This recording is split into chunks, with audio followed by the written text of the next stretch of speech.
अस्सलाम वालेकुम। Programme night addition में हम आपको खुशामदीद कहते हैं। नाजरीन, मुस्लिम लीग नून का एंटी स्टैब्लिशमेंट बयानिया कन्फ्यूजन का शिकार दिखाई देता है। एक तरफ ऑल पार्टीज कॉन्फ्रेंस में मियां नवाज शरीफ की जानिब से कहा गया कि हमारा मुकाबला इमरान खान से नहीं है, हमारी जद्दोजहद इमरान खान को लाने वालों के खिलाफ है। मियां नवाज शरीफ की जानिब से इस्टेब्लिशमेंट को तनकीद का निशाना बनाया गया था। महसूस यही हुआ कि एक तवील वक्फे के बाद नजरियाती नवाज शरीफ खामोशी तोड़कर इस्टेब्लिशमेंट के खिलाफ भरपूर मज़ाहमत के लिए तैयार है। ये तासुर उस दिन उभरा, मगर APC के बाद फिर कुछ खबरें इस किस्म की सामने आई कि मुस्लिम लीग नून के अरकान की आर्मी चीफ से 2 मुलाकातें हुई हैं। इन मुलाकातों के हवाले से गुज़श्ता रोज़ मरियम नवाज़ की जानिब से ये दावा किया गया था कि किसी ने नवाज शरीफ के किसी नुमाइंदे ने आर्मी चीफ से कोई मुलाकात नहीं की। गिलगित बल्तिस्तान को सूबा बनाने के हवाले से सियासी रहनुमाओं की आर्मी चीफ से मुलाकात पर मरियम नवाज़ का कहना था कि गिलगित बल्तिस्तान इशू जो है ये सियासी है, फैसले पार्लियामेंट में होने चाहिए, GHQ में नहीं होने चाहिए। ना इन इशूज़ को पर सियासी क़यादत को बुलाना चाहिए, ना सियासी क़यादत को जाना चाहिए। जिसने इन मसाइल पर बात करनी है वो पार्लियामेंट में आए। फिर मरियम नवाज़ के इस बयान के बाद एक TV इंटरव्यू के दौरान DG ISPR का एक बयान सामने आया जिसमें लीगी रहनुमा के हवाले से उनका कहना था कि चीफ ऑफ आर्मी स्टाफ से मोहम्मद ज़ुबैर ने 2 मरतबा मुलाकात की है। एक मुलाकात अगस्त के आखिरी हफ्ते, दूसरी मुलाकात 7 सितंबर को ही। दोनों मुलाकातें उनकी दरख्वास्त पर हुई, मतलब कि मोहम्मद ज़ुबैर की दरख्वास्त पर हुई, और उनमें DG ISI भी मौजूद थे। दोनों मुलाकातों में उन्होंने मरियम नवाज़ और नवाज शरीफ साहब से मुतालिक बात की। दोनों मुलाकातें इसी हवाले से थी। इन मुलाकातों में आर्मी चीफ ने यह वाज़ेह किया कि उनके कानूनी मसाइल पाकिस्तान की अदालतों में हल होंगे और सियासी मसाइल पार्लियामेंट में हल होंगे और फौज को इन मामलात से दूर रखा जाए। DG ISPR के इस बयान के बाद एक मरतबा फिर यह तासुर नुमाया हुआ कि शायद नवाज शरीफ की किसी सतह पर स्टैब्लिशमेंट से कोई डील चल रही है और एंटी स्टैब्लिशमेंट बयानिया महज ऑपोजिशन को सिर्फ इस्तेमाल करने के लिए अपनाया जा रहा है। तारीख ये बताती है कि माजी में भी शरीफ खानदान परवेज मुशर्रफ से डील करके जद्दा रवाना हुआ था। ये तासुर भी पाया जाता है कि इमरान खान की हुकूमत के खिलाफ मौलाना फजलुर रहमान के धरने ने नवाज शरीफ को लंदन पहुंचाने में बहुत अहम किरदार अदा किया था। ये तासुर भी आज जो है ना तक़वियत इसको भी मिलती है। मगर आज नवाज शरीफ के लहजे में तलखी की असल वजह मरियम नवाज़ को बैरून मुल्क जाने की इजाज़त ना देना और शरीफ ख़ानदान के मुकदमात में तेज़ी को ही करार दिया जा रहा है। अब अहम सवाल ये है कि आखिर मोहम्मद ज़ुबैर की मुलाकात मुस्लिम लीग नून के पैगाम रसा के तौर पर थी या ये ज़ाती मुलाकात थी। अभी मोहम्मद ज़ुबैर की मुलाकात के हवाले से होने वाले जो सवालात उठ रहे हैं इनका सिलसिला थमा नहीं था कि आज शेख रशीद अहमद ने आर्मी चीफ से मुलाकातों का एक नया पिंडोरा बॉक्स खोल दिया। जरा ये भी देखिए।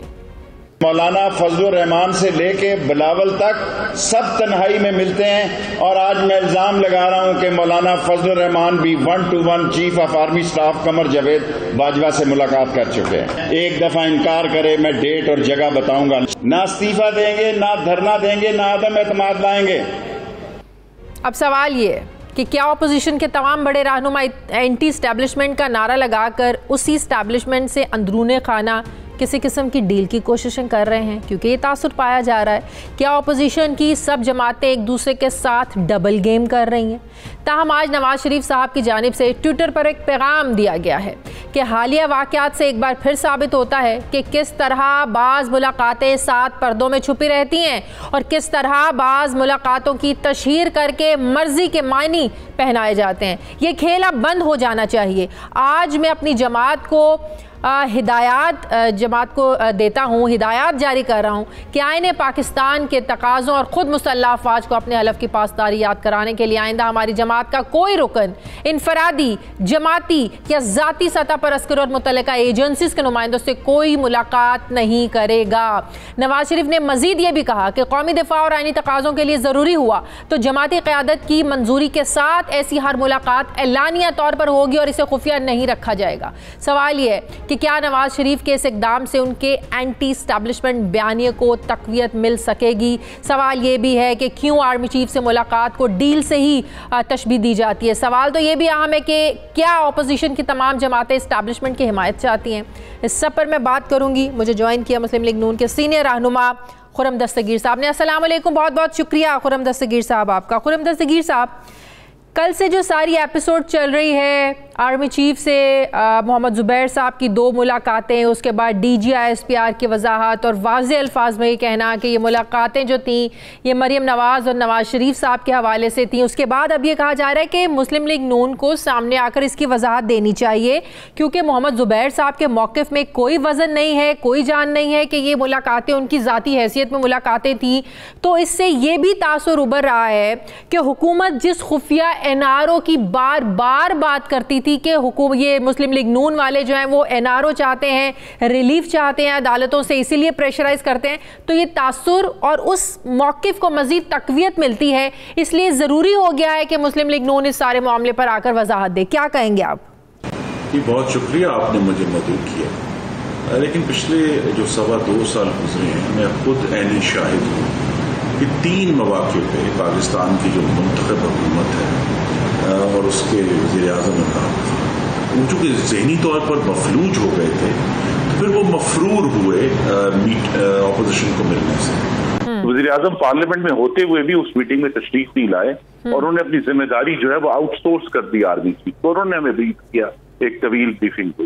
फिर अभी FATF का भी 2 महीने पहले जो मामला उठा था, उसमें भी अस्करी हल्कों ने ही ऑपोजिशन को और हुकूमत को एक टेबल पे बैठाया और कहा जी कि ये कवानीन जो है इनको पास करना है, और जहां तरमीमें होनी वहां तरमीमें भी हुई, लेकिन हुकूमत जो है वो आज खुद ऑपोजिशन से बात करने के लिए तैयार है। अच्छा, FATF का आप ये कह रहे हैं कि FATF के मामले पर अस्करी क़यादत ने ऑपोजिशन को बिठाया और कहा ये कानून साजी होनी है, ये कह रहे हैं जी। ये अब चूंकि एक मियां नवाज शरीफ की जो एक तारीखी तकरीर हुई है, उसके बाद बहुत सारे जो रियासत के तजादात हैं कि पाकिस्तान में फिल आइन हुकूमत कोई और है और फिल वाकई हुकूमत कोई और है, ये तजादात अब खुलकर सामने आएंगे और ये डिस्कशन होगी कि भाई अगर हुकूमत ऐसी है जो अब इमरान खान साहब के जाती बोगस की वजह से या उनके अंदर वो वसीउल कल्बी और वसीउल नजरी नहीं है कि वो अपोजिशन से बात कर सके, तो ये काम फिर आर्मी चीफ को बार बार करना पड़ रहा है। ये एक दफा नहीं हुआ और अभी बहुत सारी बातें आने वाले दिनों में आएंगी, क्योंकि ये एक जो हाइब्रिड निजाम है जिसमें आधा एक आमिराना कट्टा है और आधी सियासी मुर्गी है, ये नहीं चल सकता और नहीं चल रहा। और हमने ये देखा है कि बार बार इशूज के ऊपर बड़े सीरियस मामला उठते हैं। तो ये जो मुलाकात, मैं इस पर हैरान हूं कि ये क्यों इतना बड़ा इशू है, क्योंकि मुलाकातें हुई हैं और अगर ये हुकूमत इसी तरह मफरूर और मफलूज रही तो आइंदा भी मुलाकातें होंगी, क्योंकि पाकिस्तान को जहां भी कोई इशू उठेगा, अभी देखिए ना दोबारा से जो तहरीके तालिबान पाकिस्तान है उसके ग्रुप इकट्ठे हो रहे, अगर दहशतगर्दी का मामला उठता है तो कौन कन्वीन करेगा? कौमी सलामती के इशूज पर मुलाकातें बिल्कुल होनी चाहिए, कोई हर्ज नहीं है। तमाम अपोजिशन ने, ज़ाहिर है अस्करी क़यादत ने, हुकूमत का इन मामलात पर एक पेज पर इकट्ठा होना ही ये मुल्क की सलामती के लिए बेहतर है, अच्छी बात है। लेकिन इस वक्त जो तनकीद जिस चीज़ पर हो रही है वो ये हो रही है कि ज़ुबैर साहब जिस हैसियत में मिले वो नवाज शरीफ साहब के पैगाम रसां की हैसियत से मिले और उनके रिलीफ के लिए मिले। इसीलिए हुकूमत आज भी ये कहने पर मजबूर है कि भाई आप लोग तो NRO मांग रहे थे और ये मुलाकातों ने साबित कर दिया कि आप लोग नवाज शरीफ के लिए और मरीम बीबी के लिए रिलीफ मांगने गए थे। देखिए, कुछ साबित नहीं हुआ। अगर किसी भी किस्म की रियायत मांगी होती तो उस तरह की एक तकरीर ना होती जो मियां नवाज शरीफ ने 20 सितंबर को की है APC में। चलिए उसका भी सुन ले। कहते हैं वो तकरीर भी उसी इनकार का रद्द-ए-अमल था। वो अपने माजी से फरार हासिल नहीं किया, उन्होंने खुलकर ये कहा है कि अगर 21वीं सदी में पाकिस्तान ने आगे जाना है तो उसका एक ही तरीका है कि आइन के ऊपर कारबंद होकर चला जाए। ये किसी एक इदारे के खिलाफ नहीं है। बात यह है कि पाकिस्तान का जो निजाम है वो आइन ये कहता है कि मुंतखब नुमाइंदों के हाथ में इक्तदार आला होगा। ये आज एक फेरी है, हमने इसकी तरफ जिद्दोजहद करके वहां तक पहुंच रहा है ताकि वो जो ख्वाब है जमहूरी पाकिस्तान का वो ताबीर बन सके। खुर्रम दस्तगीर साहब, जो तकरीर 20 सितंबर की नवाज शरीफ साहब की तकरीर की बात कर रहे हैं, तो अब तो वाज़े लग रहा है, साफ लग रहा है कि वो तकरीर रिएक्शन था उस मुलाकात में नाकामी का कह लें, या जो आर्मी चीफ ने कहा कि कानूनी मसाइल अदालतों में हल होंगे, जो सियासी मसाइल हैं पार्लियामेंट में हल होंगे, जो वाज़े एक जवाब था। अगर रिलीफ मांगने गए तो जो तासुर मिल रहा है, तो ये जिस तकरीर की आप बात कर रहे हैं, कहा जा रहा है, वो तो बिल्कुल अब एक साबित हो गया ना, वो तो वाज़े हो गया कि रिएक्शन था नवाज शरीफ साहब का, जो एक बयानिया उन्होंने एंटी एस्टैब्लिशमेंट लिया अपनी तकरीर में। आपकी अपनी राय है, मैं उसका एहतराम करता हूँ, लेकिन ये उन्होंने ये फरमाया कि सियासी मामला पार्लियामान में हल होने चाहिए।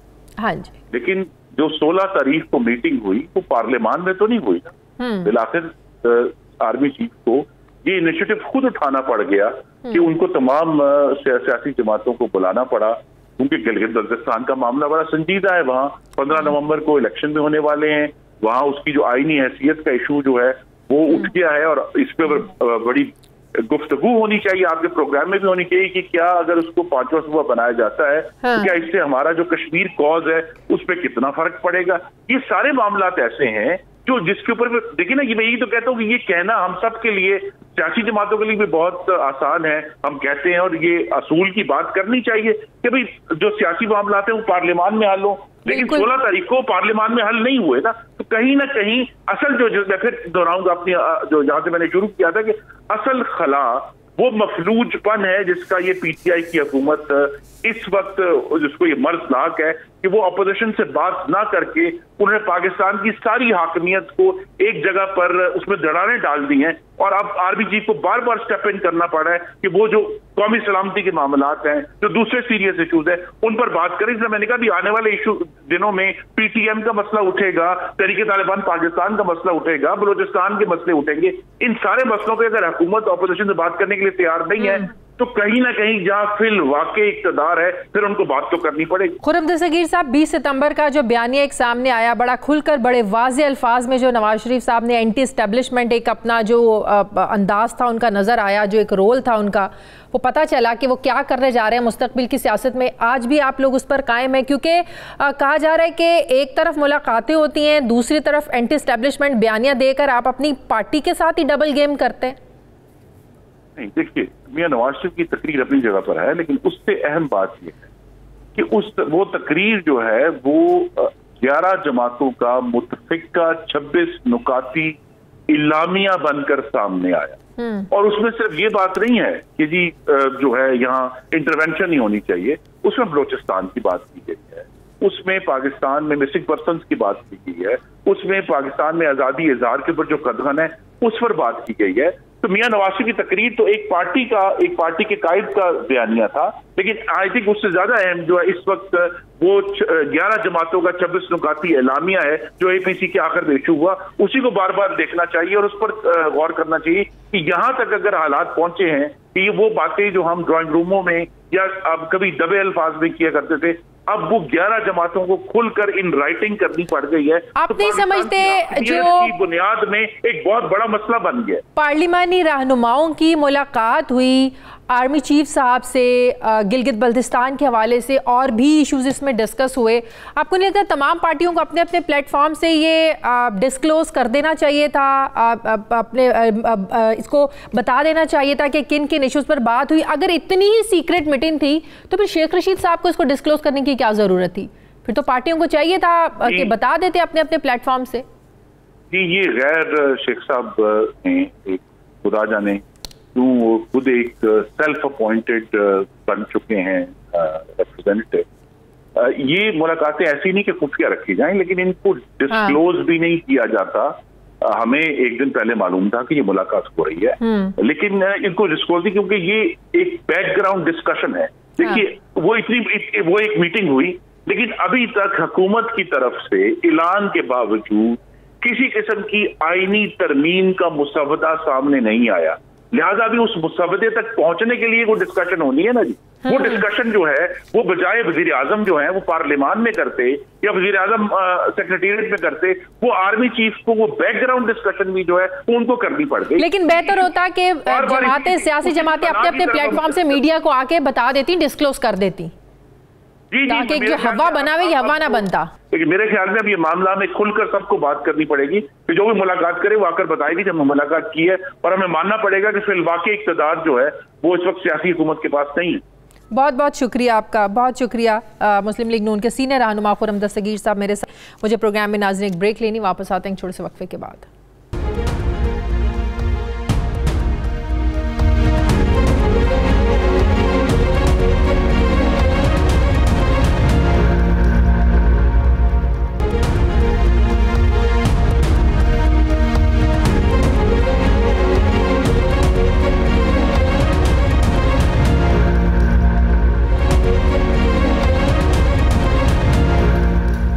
ज्वाइन ज्वाइन किया है सीनियर सहाफ़ी तज्ज़ियाकार सलीम साफ़ी साहब ने। अस्सलाम वालेकुम, बहुत बहुत शुक्रिया सलीम साफ़ी साहब आपका। सलीम साफ़ी साहब, कल DGI-SPR की वजाहत के बाद के मोहम्मद ज़ुबैर ने 2 मुलाकातें की, दोनों मरीम नवाज़ और नवाज़ शरीफ साहब के हवाले से थी। उसके बाद हमने APC में मियाँ नवाज़ शरीफ साहब का जो रवैया था एंटी इस्टेब्लिशमेंट, जिसमें वाज़ेह अल्फाज में उन्होंने कहा कि हमारी लड़ाई इमरान खान से नहीं, इमरान खान को लाने वालों के ख़िलाफ़ उनकी जदोजहद है। आपको लगता है कि सारा जो रिएक्शन था वो उस मुलाकात के बाद इसलिए था क्योंकि आर्मी चीफ ने वाज़ेह कर दिया था कि कानूनी मसाइल अदालतों में हल होंगे, सियासी मसाइल पार्लियामेंट में हल होंगे? तो क्या इससे यही तासुर मजबूत होता है कि जो ज़ुबैर साहब की मुलाकात थी वो मियाँ नवाज शरीफ और मरियम बीबी के रिलीफ के लिए मुलाकात थी? नहीं, मेरे ख्याल में ये जो पिछले 2 सालों में जो कोशिश होती रही मुस्लिम लीग नून की तरफ से इस्टेब्लिशमेंट के साथ अपने ताल्लुकात को बेहतर करने की, ये हम कह सकते हैं कि शायद वो कोशिशें एक टर्निंग पॉइंट तक पहुंच गई। और ये मुलाकात अगर हुई हो, इस तरीके से हुई हो, तो शायद उसका फीडबैक जो है वो शरीफ बरादरान के लिए और बिलखुसूस नवाज शरीफ साहब के लिए एक मायूसी का बायस बना हो। लेकिन जो उनका ट्रैक रिकॉर्ड है उसकी बुनियाद पे मैं अब भी इस चैप्टर को क्लोज नहीं समझता। और माजी में भी हमने मुस्लिम लीग नून को इसी तरह मुख्तलिफ इंतहाओं पे आते जाते हुए देखा है। साफ़ी साहब, जो हुकूमत एक बयानिया लेकर चलती है अपोजिशन के हवाले से, ख़ासतौर मुस्लिम लीग नून को लेके कि ये खुफिया NRO मांगते हैं, तो इस मुलाकात के बाद क्या हुकूमत का ये जो बयानिया है इसको तक़वियत मिलती है? नहीं, एक तो ये है कि हुकूमत तो ये कहती है ना कि इमरान खान तो कहते कि मुझसे NRO मांग रहे हैं, तो ये तो पता चल गया कि ना वो NRO देने की सलाहियत रखते हैं और ना NRO उनसे मांगा जा रहा है। और इसमें तो कोई शक नहीं है कि पीपल्स पार्टी हो या नून लीग हो, वो इस दौरान NRO मांगती रही है। लेकिन झूठ उसमें हुकूमत की तरफ से ये कि हुकूमत तो ये तासुर देती है कि जैसे हमसे मांगा जा रहा है। फिर अभी देखें, आज मैंने एक ट्वीट भी किया है कि इस मुल्क की बदकिस्मती देख लीजिए कि पिछले 2 सालों में अपोजिशन की तरफ से और बिलखसूस इन 2 बड़ी जमातों की तरफ से मुसलसल ये कोशिश की जा रही है, माफ़ी तलाफ़ी की कोशिश की जा रही है और वादे वईद किए जा रहे हैं कि उनके इस्टेब्लिशमेंट के साथ ताल्लुकात बेहतर हो जाएं। और ये इस मुल्क की बदकिस्मती देख लीजिए कि PTI की और हुकूमत की इन 2 सालों में मुसलसल ये कोशिश रही है कि वो अपोजिशन को और इस्टेब्लिशमेंट को या इदारों को लड़ा दे। हालांकि दुनिया में हुकूमतों का यही काम होता है, क्योंकि हुकूमतें वो अपने कौमी इदारों के लिए ढाल की हैसियत रखती हैं।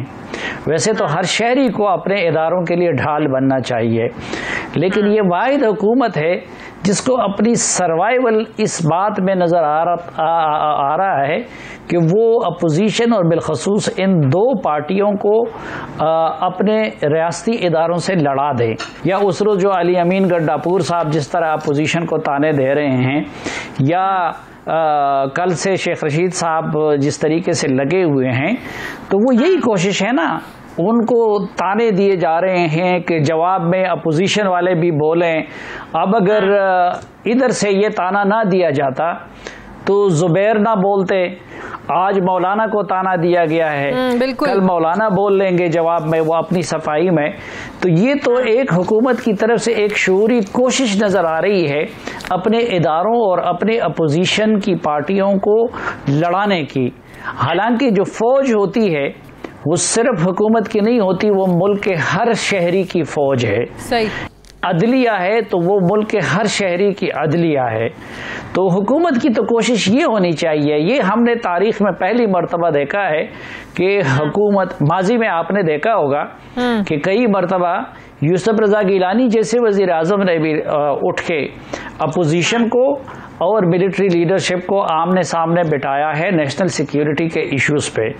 इसी तरह ये हमने नवाज शरीफ के दौर में भी देखा कि जब APS हो गया या बाकी, तो उन्होंने इमरान खान साहब को और इस तरह के बाकी लोगों को और मिलिट्री को आमने सामने बिठा। कहने का मतलब है कि शेख रशीद साहब से ये जानबूझ के लीक करवाया गया है। अगर ये मुलाकात जो पार्लिमानी रहनुमाओं की भी गिलगित बल्तिस्तान के हवाले से हुई, ऑल्दो इसमें और भी मौजूद जो थे ज़ेर बहस आए, नैब को लेकर, कानूनी कार्रवाइयों को लेकर उन तहफ़्फ़ुज़ात का भी इज़हार किया गया। अगर ये सब कुछ इतना सीक्रेट था, खुफिया था, तो फिर शेख रशीद साहब से क्यों लीक करवाया गया, फिर क्यों इसको खुफिया नहीं रखा गया? और अगर ये सब कुछ खुफिया नहीं था तो फिर तो तमाम पार्टियों को चाहिए था कि अपने अपने प्लेटफॉर्म से आकर मीडिया में आकर डिस्क्लोज कर देते। नहीं, देखे, एक तो पहली बात ये कि मैं इस चीज़ पे हैरान हूँ कि पाकिस्तान की सियासत और सहाफत में इसको इतना बड़ा इशू क्यों बना दिया गया है। आपकी फ़ौज है और वो फ़ौज वो सिर्फ शेख रशीद और इमरान खान की फ़ौज नहीं है, वो फ़ौज मौलाना फजलुर रहमान की भी फ़ौज है, वो सिराजुल हक साहब की भी फ़ौज है, वो महमूद खान चकजई की भी फ़ौज है, वो अस्फंदियार वली खान की भी फ़ौज है, वो पख्तून की भी फ़ौज है, वो बलोच की भी फ़ौज है, वो सिंधी की भी फ़ौज है, वो गिलगित बल्तिस्तान वाले की भी फ़ौज है, वो कश्मीरी की भी फ़ौज है।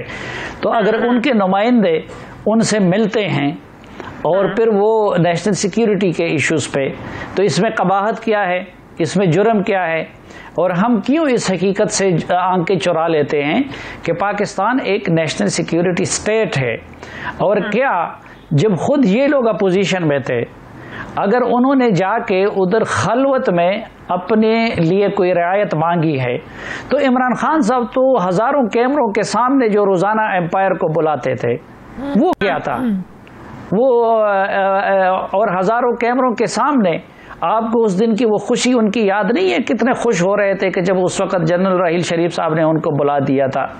तो मेरे ख्याल में इस मामले में कोई भी एक्सक्लूडेड नहीं है। साफी साहब, आप देखिए ना कि आप अपनी पार्टी के लोगों के साथ क्या कर रहे हैं। आप अपनी पार्टी में डबल गेम कर रहे हैं, दो बयानिए लेकर चल रहे हैं।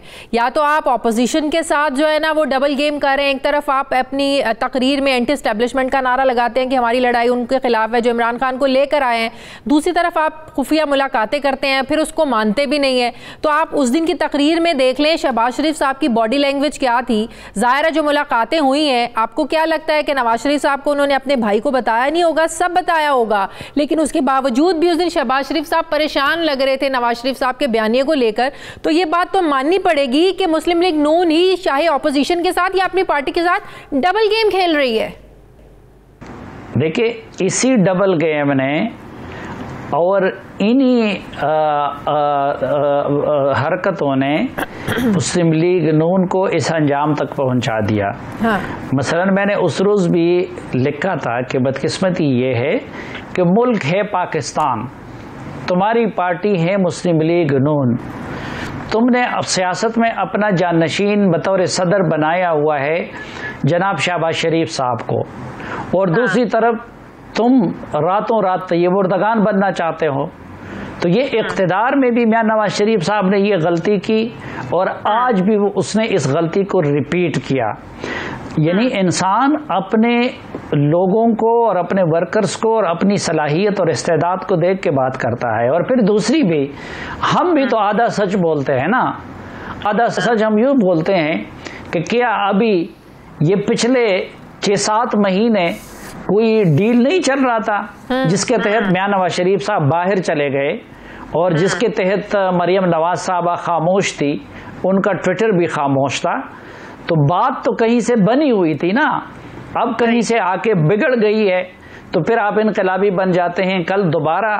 तो या आप बदकिस्मती यही होती है ना कि कभी एक एक्सट्रीम तक वो चले जाते हैं और कभी दूसरे एक्सट्रीम तक चले जाते हैं। और फिर अगर आपने उस एक्सट्रीम पे जाना हो ये दूसरों से क्यों, मसलन अगर आपने दरमियान में फिर डील करनी थी तो शायद खाकान अब्बासी को क्यों इतनी आजमाइशों से गुजारा, राना सनाउल्लाह को क्यों इतनी आजमाइशों से गुजारा, बाकी लोगों को क्यों गुजारा।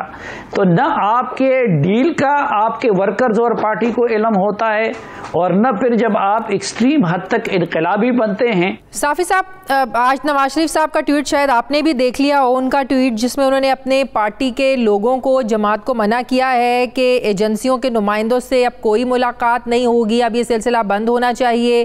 फौजी क़यादत से अस्करी रहनुमाओं के साथ खुफिया मुलाकातें करने से रोक दिया। उन्होंने कहा जो मुलाकात होगी वो बताया जाएगा, कोई मुलाकात खुफिया नहीं होगी।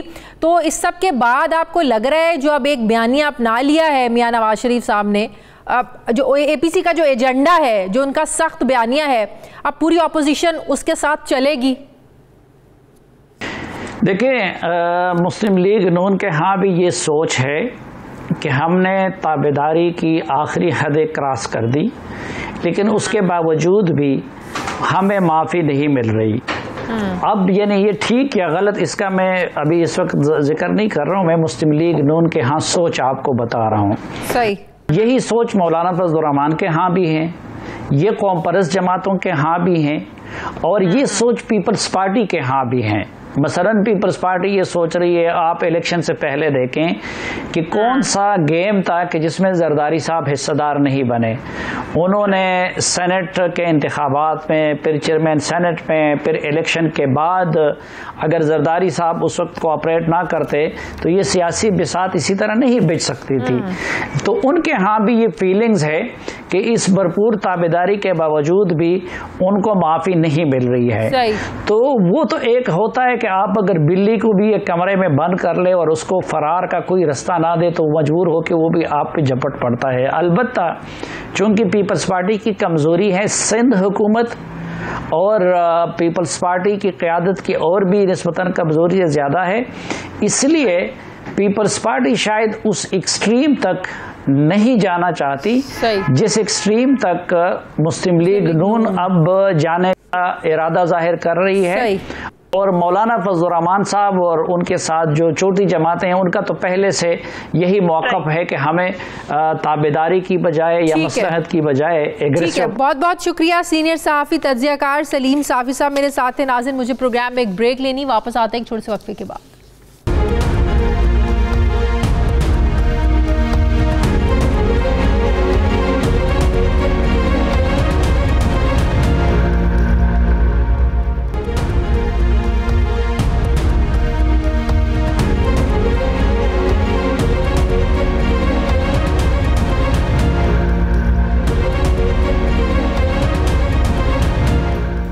ब्रेक के बाद एक बार फिर से आपको खुशामदीद कहते हैं। नाज़रीन, बिलाशुबा लाहौर मोटरवे गैंगरेप के वाक़े ने पूरे मुल्क को हिला कर रखा है और अभी तक इस वाक़े पर आवाम और सिविल सोसाइटी में गम और गुस्सा पाया जाता है, क्योंकि मरकज़ी मुल्ज़िम आबिद 14 रोज़ गुजरने के बावजूद भी पुलिस की गिरफ्त में नहीं आ सका है। दूसरी तरफ मुल्क भर में आए रोज़ जो है ना रेप के केसेस अब रिपोर्ट हो रहे हैं। चंद रोज़ पहले गुजरांवाला में एक पुलिस एहलकार की नौजवान लड़की से मुबैना ज़्यादती इस बात का सबूत है कि रेप केसेस में कमी नहीं आ रही है। लिहाजा हुकूमत ने मुल्क में बढ़ते हुए रेप केसेस के मुजरिमों को कड़ी और इबरतनाक सजाएं देने का फैसला किया है।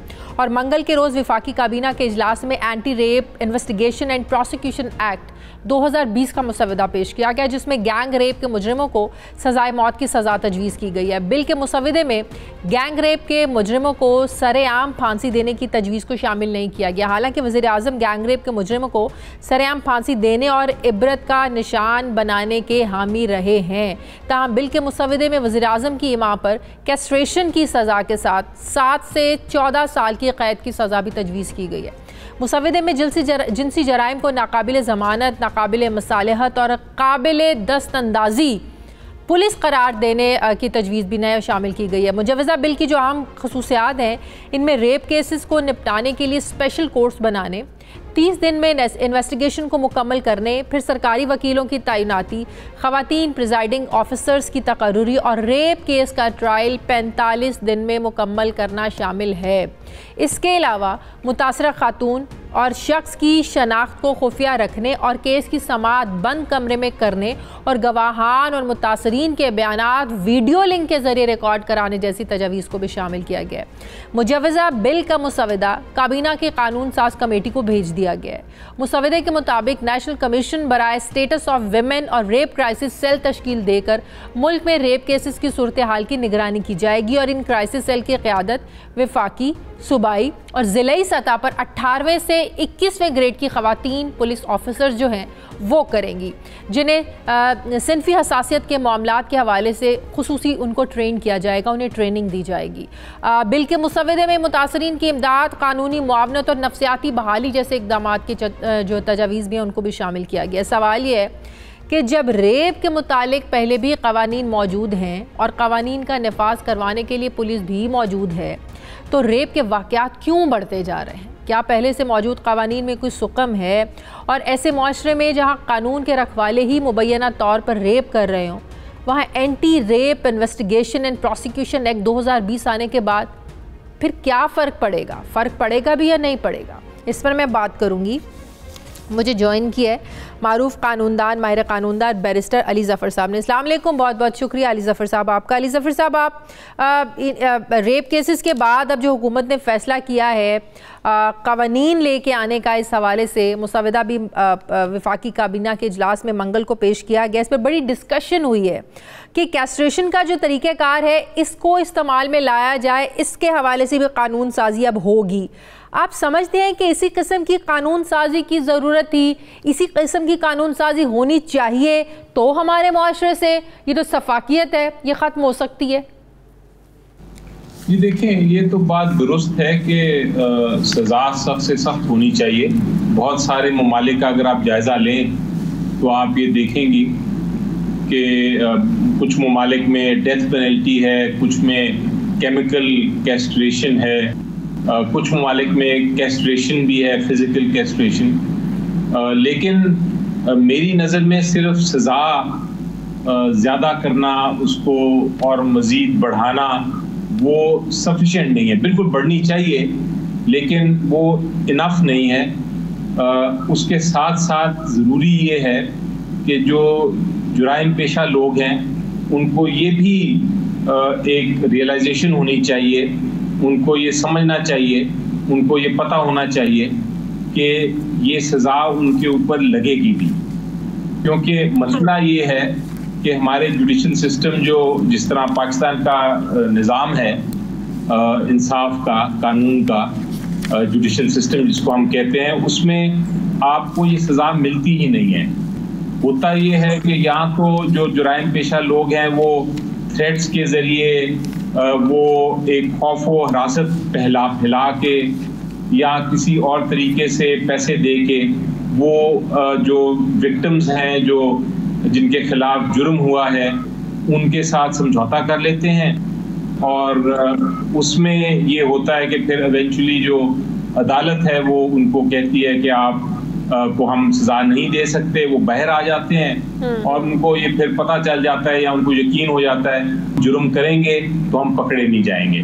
तो ज़रूरी ये है कि सज़ा को साथ इंक्रीज करते हुए, सज़ा को ज़्यादा सख्त करते हुए आप ये भी ख्याल रखें और आप ये भी रिफॉर्म करें जुडिशल सिस्टम की कि सज़ा मिले। सही अली ज़फ़र साहब, बिल्कुल सही। लेकिन जो एक चीज़ सामने आ रही है वो ये नफ्सियाती लिहाज से, अगर आप किसी मुजरिम को कैस्ट्रेट करते हैं तो आप नहीं समझते कि वो नफ्सियाती तौर पर और ज़्यादा ख़तरनाक बन जाएगा और किसी और तरीके से रिवेंज लेने की कोशिश करेगा? आप एग्री करते हैं इस चीज़ से कि ये काफ़ी नहीं है, उसको संभालना और मुश्किल हो जाएगा, वो कोई ना कोई तरीका ढूंढेगा अपना रिवेंज लेने का? नहीं, मैंने जो रिसर्च की है इसके ऊपर, काफ़ी रिसर्च की है, बहुत सारे आर्टिकल्स पढ़े हैं, एक्सपर्ट्स की ओपिनियंस पढ़ी हैं। एक व्यू ज़रूर ये है जो आप फरमा रही हैं, लेकिन जो ज़्यादा मेजॉरिटी का व्यू है जिसे मैं भी इत्तेफाक करता हूँ वो ये है कि ये पनिशमेंट, ये सज़ा होनी चाहिए, क्योंकि इससे ये होता है कि एक खौफ सज़ा का बढ़ता है और सज़ा के साथ अगर खौफ भी हो और आपको ये भी पता हो कि सज़ा आपको मिलेगी, तो उससे फिर अगर किसी को कंट्रोल करना है ये जुर्म को, तो उससे फ़ायदा पहुंचता है। ये एक एविडेंस है हमारे पास, ये काफ़ी सा रिसर्च है। तो मेरी नज़र में उसको ज़रूरी है कि हम सज़ा को भी बढ़ाएं, लेकिन सबसे ज़रूरी चीज़ ये है कि उसको पता हो जुर्म करने वाले को कि मैं पकड़ा जाऊंगा। जो उसके साथ तीसरी चीज़ जो मैं ज़रूर पॉइंट आउट करना चाहूँगा आपके प्रोग्राम में भी, और यकीनी तौर पे आपको भी उसका इल्म है, वो ये है कि जो सोसाइटी का एक पुलिस का भी और सोसाइटी का भी जो एक माइंडसेट है रेप विक्टिम्स या सेक्सुअल ऑफेंसेस के बारे में, उसको भी तब्दील करने की ज़रूरत है। और वो ये है कि जो हमारा एक ख्याल होता है कि हम रिपोर्ट ही ना करें ये क्राइम को, क्योंकि माशरे में समझा जाता है कि वो विक्टिम जो है उसने कोई क्राइम किया है। सही, लेकिन ये तो हमें वाज़ेह एक चीज़ नज़र आई ना, जब CCPO उमर शेख के रवैये में हमें ये चीज़ नज़र आई, जब वो विक्टिम को मौजूदा इल्ज़ाम ठहरा रही थी, तो प्रैक्टिकली नज़र आया हमें। और इसीलिए मेरे ख्याल के मुताबिक ये भी बहुत जितना ज़रूरी है कि आप सज़ा को इंक्रीज़ करें, उसको बढ़ाएं, जितना ज़रूरी है कि आप सज़ा यकीनी बनाएं कि वो सज़ा मिलेगी, उसके साथ साथ ये माइंडसेट भी तब्दील करने का। अली ज़फ़र साहब, इसका मतलब ये हुआ कि जो ज़ैनब अलर्ट बिल आया, हमने देखा उस मुजरिम को फांसी भी हुई, सज़ा हुई, लेकिन उसके बाद भी ये वाक़यात नहीं रुके। अब एक वाक़या हो जाता है, इसके बाद हम नए क़वानीन की तरफ चल पड़े। तो आपकी बातों का लुबे लुबाब ये है, जो मैं अगर सही समझ पाई हूँ, कि जो पहले से क़वानीन मौजूद है, अगर आप उन्हीं पर अमल दरामद कर लें तो नई कानून साजी की ज़रूरत नहीं है। मसला यहाँ पर ये नहीं है कि कानून नहीं है, क़वानीन है, इम्प्लीमेंटेशन नहीं है। जी बिल्कुल, इम्प्लीमेंटेशन ये 90% अगर उसको मैथमेटिकल कन्वर्जन करें तो 90% ये इम्प्लीमेंटेशन का इशू है। और आपको ये एक और बात बताऊं कि जब हम एग्जांपल्स की बात करते हैं कि एक इंसिडेंट हो गया, जिस तरह ये खौफनाक वाक़या ज़ैनब का हुआ, अभी जो मोटरवे का इंसिडेंट हुआ, तो जब मीडिया हाइप कर लेता है उस पर शायद पकड़े भी जाते हैं सारे, सज़ा भी हो जाएगी, लेकिन ये इनफ नहीं है, ये सफिशिएंट नहीं है। जरूरी ये है कि जो मीडिया में ना भी आए इशू, जो मीडिया में केस ना भी, जिसको आप मीडिया उछाले या मीडिया में एक्सपोजर हो उसका, उस केस में भी सज़ा हो, उस केस में भी उसी तरह एंड हो, और उस केस में भी अदालत भी सज़ा दे सके, ये जरूरी है। मतलब है कि जितने मर्जी क़वानीन बना ले, कुछ होगा नहीं। बहुत सारे ममालिक में आपने भी तफरीक की होगी, आप फिरी होंगे, मैंने भी काफ़ी जगहों पे गया हूँ। आप बहुत सारे ममालिक में देखते हैं कि आप रात को 1 बजे, 2 बजे, 3 बजे भी आप फिरते रहें, बिल्कुल बिल्कुल ऐसे, आपको कोई खदशा नहीं होता। बिल्कुल ऐसे। की वजह ये है कि जो पता है जुर्म करने वाले को कि अगर उसने कोई जुर्म किया पकड़ा जाएगा, उसको सजा मिलेगी और जल्दी मिलेगी। जब हमारा प्रॉब्लम ये हम सॉल्व कर लेंगे सेकंड स्टेज का, फिर वो सजा चाहे छोटी हो या बड़ी हो, वो उसका नतीजा आपको नजर आएगा। बिल्कुल सही। माहिर कानूनदान बैरिस्टर अली ज़फ़र साहब हमारे साथ थे, बहुत बहुत शुक्रिया आपका। नाज़रीन, हमारे आज के प्रोग्राम का एडिटोरियल बड़ा यहाँ मसला वो ये कि कराची में जो बिजली का बहरान है ये संगीन हो चुका है। बढ़ती हुई बदतरीन लोड शेडिंग ने कराची के आवाम का जीना दोभर कर दिया है और कमी की बजाय आए रोज़ लोड शेडिंग में इजाफा हो रहा है, जबकि हुक्मरान जो हैं सिर्फ एक दूसरे पर इल्ज़ाम तराशी करते हैं। कराची के मुख्तलिफ इलाकों में 10 से 15 घंटों तक की बदतरीन लोड शेडिंग की जा रही है। किसी भी इलाके को लोड शेडिंग से इस्तिस्ना हासिल नहीं है। North Karachi, new Karachi, Korangi, Landhi, Surjani town, Liaquatabad, Kemari, Gulshan Maymar, Ahsanabad, Mehmoodabad, Manzoor colony के इलाकों में 15 घंटों तक रोज़ बिजली बंद की जा रही है, जबकि लोड शेडिंग से मुस्तस्ना इलाके जिनमें गुलशन Iqbal, Nazimabad, Saddar, federal B area, old city area शामिल इन इलाकों में 4 से 8 घंटों की लोड शेडिंग की जा रही है। लोड शेडिंग के सताए आवाम से ओवर बिलिंग भी की जा रही है। लोड शेडिंग की वजह से आवाम के मामूलात ज़िंदगी जो है ज़ाहिर ये बुरे तरीके से मुतासर हो रहे हैं। मुख्तलिफ इलाकों में तो पानी का बहरान भी सर उठाने लगा है। सनती यूनिट्स को भी बिजली की फराहमी मुतासर हो रही है, जिससे यकीनी तौर पर मुल्की मईशत पर मनफी असरात मुरतब होंगे। लेकिन के इलेक्ट्रिक को इस सुई सर्दन लोड शेडिंग का मलबा जो है ये एक दूसरे पर डाल रहे हैं। के इलेक्ट्रिक को इस वक्त 600 मेगावाट बिजली की कमी का सामना है और के इलेक्ट्रिक का ये दावा है कि बिजली की बंदिश की जो जिम्मेदार है ये स्विस सदर्न कंपनी है, जो कि गैस का पूरा प्रेशर ही फराहम नहीं कर रही है। जबकि स्विस सदर्न का ये मौक़िफ़ है कि के इलेक्ट्रिक पहले गैस की मिकदार में कमी का दावा कर रही थी, जब इससे मुतालिक हमने हक़ाइक़ बताए तो अब प्रेशर में कमी की बातें शुरू कर दी है। मतलब ये ना तो कोई जिम्मेदारी लेने को तैयार है और ना ही कोई मसला हल करने को तैयार है, यही अलमिया है वहाँ का। लेकिन कराची के अवाम इस वक्त किस अज़ियत से गुजर रहे हैं। अब कराची में लोड शेडिंग नहीं तो कोई पहली बार तो वहाँ लोड शेडिंग नहीं हो रही है, ये मसले ने पहली बार तो सर उठाया नहीं है। अदालत उज़्मा भी इस पर नोटिस ले चुकी है। गुज़श्ता महीने चीफ जस्टिस ने भी कराची रजिस्ट्री में ही लोड शेडिंग, ओवर बिलिंग और करंट लगने से लोगों की जो हलाकतें हुई थी इस मामले पर समाअत की थी और के इलेक्ट्रिक पर सख्त बरहमी का इजहार किया था। चीफ जस्टिस ने ये रिमार्क्स भी दिए थे कि के इलेक्ट्रिक की इजारादारी है जिसका खमियाजा जो है ये कराची वाले भुगत रहे हैं। हमारी हुकूमत का हाल देखें, ऐसी कंपनी को कराची दिया हुआ है जो डिफॉल्टर कंपनी है, इसका मालिक जेल में बंद है। चीफ जस्टिस ने यह भी कहा था कि कराची में 1 मिनट की भी लोड शेडिंग नहीं होनी चाहिए, लेकिन इसके बावजूद कराची में आज बदतरीन लोड शेडिंग जारी है। वज़ीर आज़म भी के इलेक्ट्रिक के खिलाफ नोटिस ले चुके हैं, जबकि वज़ीर आज़म की हिदायत पर असद उमर और गवर्नर सिंध ने के इलेक्ट्रिक के हुकाम से भी मुलाकातें की थी और सिर्फ गैर एलानिया लोड शेडिंग ख़त्म होने का ऐलान किया था, लेकिन यह भी मुमकिन नहीं हो सका। कराची के अंदर जो गैर मामूली लोड शेडिंग हो रही है और जो शेड्यूल्ड लोड शेडिंग के अलावा अनशेड्यूल्ड गैर एलानिया लोड शेडिंग हो रही है, कल से कराची में कोई भी गैर एलानिया लोड शेडिंग नहीं होगी। और चेयरमैन नेपरा आज भी हमारे साथ मीटिंग में मौजूद थे और उन्होंने कहा है कि वो फैसला कि किसकी गलती से ये लोड शेडिंग में इजाफा हुआ वो नेपरा अलग से एक फैसला देगा। वो दिन और आज का दिन तहरीक इंसाफ हुकूमत के दीगर दावों की तरह ये दावा भी हवा हो गया। जबकि इसी हफ्ते नेपरा ने के इलेक्ट्रिक के खिलाफ अवामी कचहरी लगाई तो अवाम की जानिब से शदीद एहतजाज किया गया और के इलेक्ट्रिक के खिलाफ नारे लगाए गए।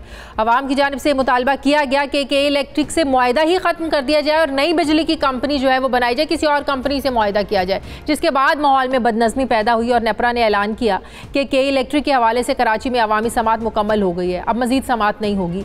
तमाम स्टेक होल्डर्स को सुन लिया गया है और फैसला भी जारी किया जाएगा, ये कहा गया था। लेकिन लगता वैसे है कि नेपरा भी कराची के आवाम को रिलीफ देने में शायद नाकाम हो जाएगा, क्योंकि के इलेक्ट्रिक का हुकूमत के साथ 2023 तक मुआहदा है और अगर 2023 से पहले मुआहदा ख़त्म किया गया तो के इलेक्ट्रिक की जानिब से आलमी अदालत इंसाफ पाकिस्तान के खिलाफ केस भी दायर हो सकता है। जबकि मौजूदा सूरत हाल में के इलेक्ट्रिक कभी भी लोड शेडिंग पर काबू नहीं पा सकता है, क्योंकि वफाकी वज़ीर तवानाई उमर अयूब साहब ये इंकशाफ कर चुके हैं कि हम के इलेक्ट्रिक को इजाफी बिजली फराहम करने को तैयार हैं, लेकिन के इलेक्ट्रिक के पास ज़ायद बिजली वसूल करने का सिस्टम ही मौजूद नहीं है, जिसकी वजह से अगले 2 साल भी लोड शेडिंग खत्म नहीं हो सकती। जो हकायक आपके सामने मैं रखना चाहता हूं, 100 मेगावाट हमने नेशनल ग्रिड से उनको दिया है। मसला ये आ रहा है जनाब चेयरमैन के इलेक्ट्रिक ने अपने कॉमन डिलीवरी पॉइंट पे उन्होंने वो सिस्टम नहीं बनाए, ग्रिड स्टेशन नहीं बनाए कि वो बिजली ले सकें। अभी अब हमने उनको फोर्स किया, वो बनाएंगे और ये 2022 तक उनकी स्टेशन बनेंगे, ग्रिड स्टेशन। अब जब हुकूमती वज़रा ही वजीर ही ये बयान दे रहे हों तो फिर कोई कैसे कराची के अवाम को रिलीफ दिलवा सकता है? कराची के अवाम के पास सिर्फ सब्र का एक ऑप्शन है, लेकिन इससे पहले कि अवाम के सब्र का पैमाना भी लबरेज हो जाए, वफाकी, सूबाई और शहरी इंतज़ामिया को यकीनन इस मसले का कोई मुस्तकिल हल निकालना होगा। नाज़रीन, ये था हमारा आज का प्रोग्राम के लिए आप हमें फ़ीडबैक ज़रूर दीजिएगा। मुझे इजाज़त दीजिएगा, अपना ख्याल रखिए, अल्लाह हाफ़िज़।